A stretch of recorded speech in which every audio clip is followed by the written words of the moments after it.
2018-তে পরিবর্তন রক্ষা হয়েছে ত্রিপুরার। যদি বামেরা ফের ফিরে আসতো তাহলে করোনা মহামারীর সময়কালে রাজ্যের অর্ধেক মানুষকে মেরে ফেলত।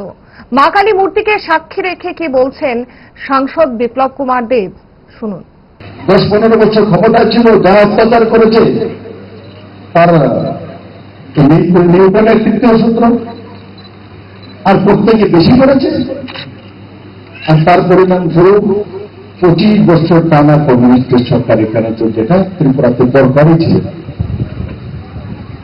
2018-তে ত্রিপুরার মানুষ বিপ্লবকে শুধু মুখ্যমন্ত্রী বানায়নি, বিজেপি সরকার বানায়নি।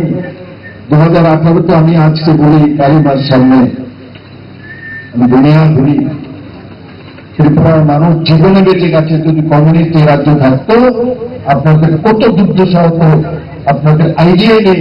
আর কমিউনিস্ট যদি থাকতো, আর কত তার মা কালীমার সামনে বলি, এই করোনার সময় ত্রিপুরা আধা মানুষেরা মেরে ফেলে। ডায়েট যতই রেস্ট্রিক্টেড হোক না কেন, ওয়েদারকে তো আর রুটিনে ফেলা যায় না। But if there is a problem, 5 দশক ধরে গ্যাস, অম্বল ও পেটের সমস্যার একমাত্র সমাধান গ্যাস নল।